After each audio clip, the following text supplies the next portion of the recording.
ராஜதந்திர வெற்றியா உடன்பாடு ஏற்பட்டிருக்குன்னு யாருக்குமே தெரியலையே.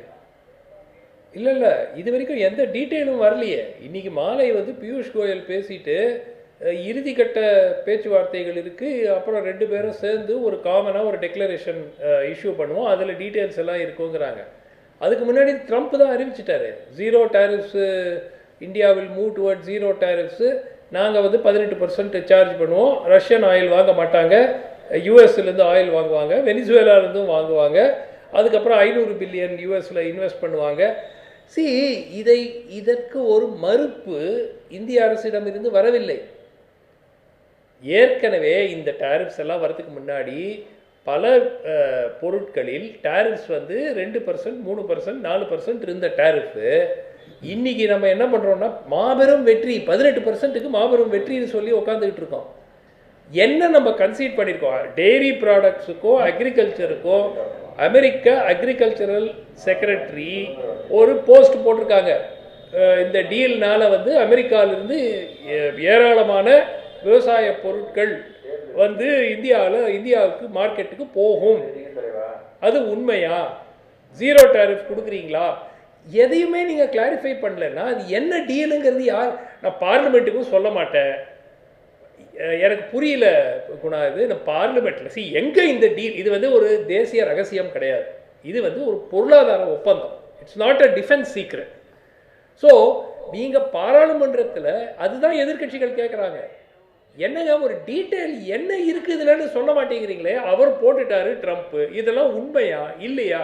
இல்லை, நாங்கள் ரஷ்யா கிட்டேருந்து ஆயில், முதல்ல என்ன சொன்னீங்க, ரஷ்யா கிட்டேருந்து ஆயில் வாங்கிறது நம்மளுடைய ஒரு நாட்டினுடைய தேவைக்கு ஏற்ப இருக்கக்கூடிய ஒரு முடிவு. இந்தியாவுக்கு ஆயில் சீப்பாக எங்கே கிடைக்குதோ நாங்கள் வாங்குவோம், அதுதானே சொன்னீங்க. இப்போ அதே நிலைப்பாடு தொடர்கிறதா இல்லையா?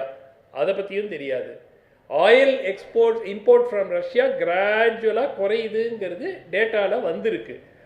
40% இருந்தது, அப்படியே படிப்படியாக குறைஞ்சி டிசம்பர் மாதத்தில் ரொம்ப குறைஞ்சிருக்குன்னு ஒரு செய்தி இருக்குது. எவ்வளவு வாங்குகிறோம், யார் வாங்குறாங்க? இப்போது ரிலையன்ஸ் நிறுவனம் சொல்லியிருக்காங்க, நாங்கள் வந்து கிட்டத்தட்ட ஜனவரிக்கு நாங்கள் ரஷ்யாட்டேருந்து ஆயில் வாங்கலை அப்படின்னு ரிலையன்ஸ் ஒரு செய்தி குறிப்பு ஒன்று இருக்குது.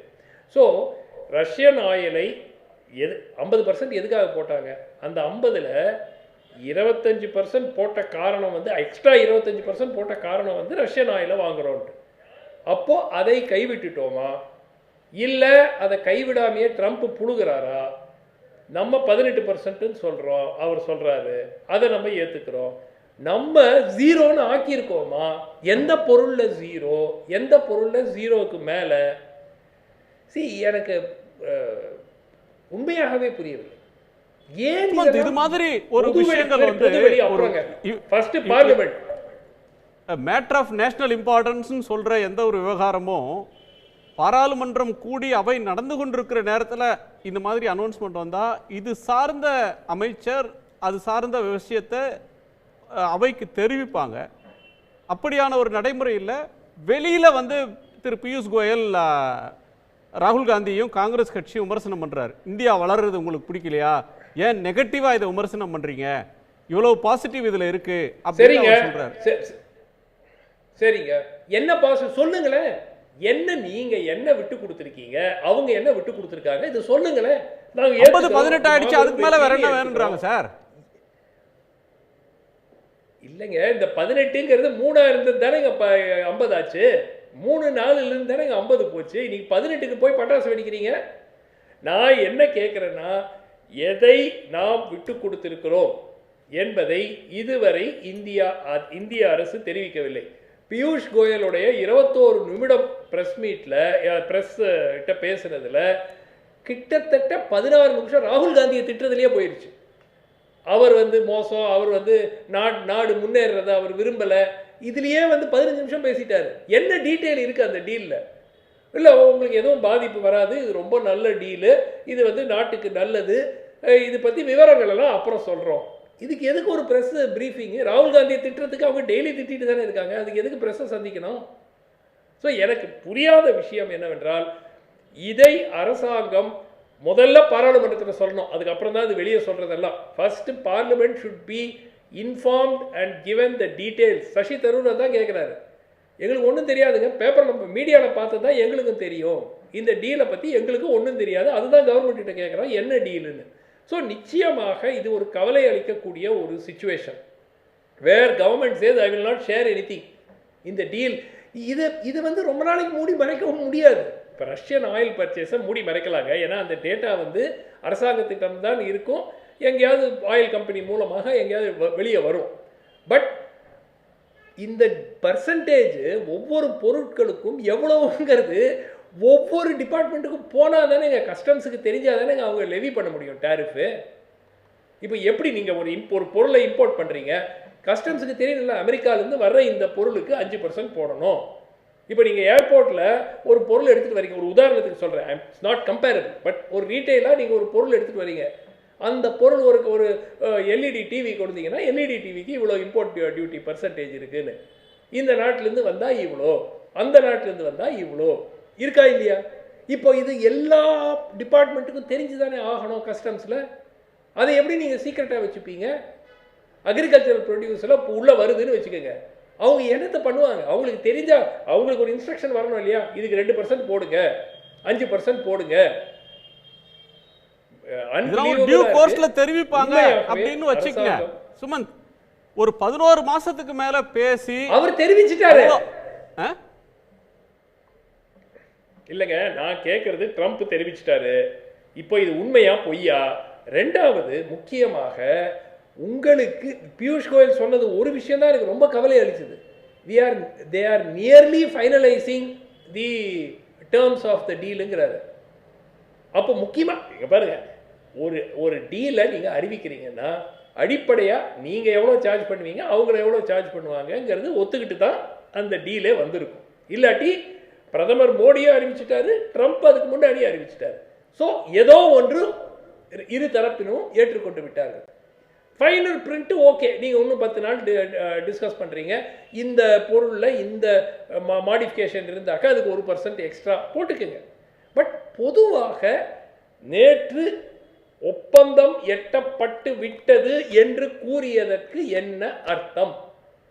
18% அவங்க திட்டவட்டமாக சொல்லிட்டாங்க, அவர் 0%ங்கிறார்.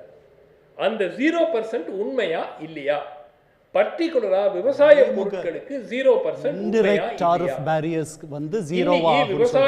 விவசாயிகளை tariff வந்து will be reduced அப்படினு தான் அவர் பதிவு பண்ணிருக்காரு. indirect tariff barriers will go to 0. indirect tariff barriers will go to 0. tariff will be reduced. 0 க்கு போய்டாது எல்லாம். மறைமுகமாக இருக்கக்கூடிய கட்டணங்கள் எவ்வளவு ரெடியூஸ்னு இந்தியா சொல்லணும் இல்ல? என்னது ரெடியூஸ் பண்ணி நாங்க இவ்வளவு போட்டுறோம் இந்தியா சொன்னாதான் நமக்கு எல்லாரும் தெரியும். ரொம்ப அவசரப்படுறீங்கன்ற நான் சொல்லுவாங்க. என்ன சொல்லாத என்னுடைய பார்வையில ரொம்ப நெகட்டிவா அணுகுறோம்னு தோணுது. ஒரு செகண்ட். சரி, ஃபைனல் தாட்ஸ் சொல்லிரலாம். சூர்யா உங்க நிறைவு பாருங்க. டீடைல் கொடுக்கிறதுல இருங்க சார், ஒரே ஒரு பாயிண்ட் சார். நீங்க என்ன சொல்றீங்க? ட்ரம்ப் வந்து எல்லா டீடைலும் கொடுத்துட்டாருன்றீங்க. என்ன பிரச்சனை? அவர் வந்து எல்லா டீடைலும் கொடுக்கல. அதாவது டெக்ஸ்டைலுக்கு வந்து எவ்வளோ % போடுறோம் அப்படியே டீட்டெயில் கொடுத்துருக்காரு. அதாவது மாதவ நாராயணன் சொன்னார் இது ஒரு நிச்சயதார்த்தம் அப்படின்னு. நீங்கள் என்ன கேட்குறீங்கன்னா இன்னைக்கு கல்யாணம் பண்ணிக்கிட்டு இன்னைக்கே குழந்தை வரணுன்றீங்க. இது ஒரு process and we are in a process of becoming அதுதான் அப்படி கேட்குறீங்க. நீங்க மூத்த பத்திரிகையாளர், நீங்க அப்படி கேட்கலாமா? கேள்வி புரியுதுங்களா? இது ஒரு ப்ராசஸ். அவர் சொன்னார் நம்ம பிக் பவர்ன்றாரு. We are in a process of becoming a super power. அதுக்கு இது ஒரு அடித்தளம். புரியுதுங்களா? இது நம்மளுக்கு கிடைச்ச மிகப்பெரிய வெற்றி. குறிப்பாக இப்பவும் நான் சொல்றேன் பாருங்க, தமிழ்நாட்டில் திருப்பூரா இருக்கட்டும், கோயம்புத்தூரா இருக்கட்டும், சென்னையில் ஆட்டோமோட்டிவ், தூத்துக்குடி சைட்ல சீ ஃபுட்ஸ், அதுதாங்க சொல்றேன். நீங்க என்ன கேக்குறீங்கன்னா நாளைக்கே குழந்தை வருமான்னு கேக்குறீங்க. இது ஒரு ப்ராசஸ். இது கண்டிப்பா தெரியப்படுத்துவாங்க, தெரிய வரும். நம்மளுக்கு கிடைத்த நாளைக்கு ஒருவேளை இந்தியாவுக்கு கிடைச்ச மிகப்பெரிய வெற்றி சார். அதை ஒத்துக்கிறதுல பிரச்சனை இருக்கு. நம்ம நாட்டை பத்தி பெருமையா இந்த டைம்ல நினைக்கிறது என்ன பெருமை இருக்கு? வெளிநாட்டுக்காரன் மத்த கண்ட்ரிக்காரன் சொல்றான் இந்தியா வந்து ஸ்ட்ராங் மோட்டிவ்ல ஸ்ட்ராங் மூவ் பண்ணிருக்கு அப்படின்றான். அது ட்ரம்பே இறங்கி வந்திருக்காங்க, அமெரிக்காக்காரன் இறங்கி வந்திருக்காங்கன்றான். உங்களுக்கு ஒத்துக்கிறது என்ன இருக்கு? யூரோப்பியன் யூனியன்காரன் சொல்றான். ரெண்டு பேரும் ஒரே நீங்க ரெண்டு பேரும் ஒரே விஷயம் சார். நம்மளுக்கு ஒத்துக்கிறாரான்னு கேட்போம். சூர்யா இங்க என்ன பாருங்க, ஒத்துக்கிறாரான்னு கேட்போம். ஒரு கேள்வி கேட்டிருக்கீங்கல்ல, ஒரு நிமிஷம் வெயிட் பண்ணுங்க. சுமந்த் சுருக்கமா முடிக்கலாம். ஒரு நிமிஷம் சுருக்கமாக ஒரு நிமிஷம். நீங்க தான் 3 மாசம் முன்னாடி ட்ரம்ப் இந்த மாதிரி பேசினாலும் எல்லா நாடுகளும் சரண்டர் ஆயிடுச்சு, இந்தியா மட்டும் சாவரனிட்டி தான் முக்கியம், நமக்கு யார் என்ன கம்மி விலையில கொடுக்குறாங்களோ அவங்க கிட்ட தான் வாங்குவோம். யார் சொன்னது? நீங்க தான் சொன்னீங்க, நான் சொல்லல. இன்னைக்கு வரைக்கும் அதான் சார் நடந்திருக்கு. இன்னைக்கு வரைக்கும் அதான் நடந்திருக்கு. அதே ஸ்டாண்ட் தான். யூரோப்பியன் யூனியன் அதே ஸ்டாண்ட் தான். ரஷ்யன் ஆயில் வாங்குறீங்க, இன்னைக்கு வரைக்கும் அதான் நடந்திருக்கு. அமெரிக்காக்காரர் பயந்துருக்காங்க. குவாட் ஒரு அவங்க பயந்துருக்காங்க சார். ஒரு வெளியுறவுத்துறை ஒரு ஸ்டேட்மெண்ட், பிரசிடென்ட் ட்ரம்ப் சொன்னது உண்மை அல்ல, India will continue to buy oil from Russia. ஒரே சென்டென்ஸ் முடிஞ்சு போச்சுல்ல. எங்க போட்டாங்க சார்? உங்களுக்கு தேவையான விஷயத்தை சொல்லணும்னு நினைக்கிறீங்க. நாளைக்கு ட்ரம்ப் வந்து 100% டாரிஃப் வந்து 100% போட்டுட்டு வர வாரம் 50% ஆக்கிட்டா அதையும் வெற்றின்னுவீங்களா? 3% இருந்த டாரிஃப் இப்ப 18% நிக்குது, அது வெற்றிங்கிறீங்க. என்னன்னு சொல்றது? அது எப்படி ஏத்துக்க முடியும் சார்? நன்றி சுமன். நன்றி 17, 18 எல்லாம் எவ்வளவு சார் டாரிஃப்? எவ்வளவு சார் டாரிஃப் சொல்லுங்க சார். அமெரிக்கா எவ்வளவு டாரிஃப் போட்டாங்க? 50%. ஓகே. உடனுக்குடன் செய்திகளை தெரிந்து கொள்ள சன் நியூஸ் பெல் ஐகானை கிளிக் பண்ணுங்க.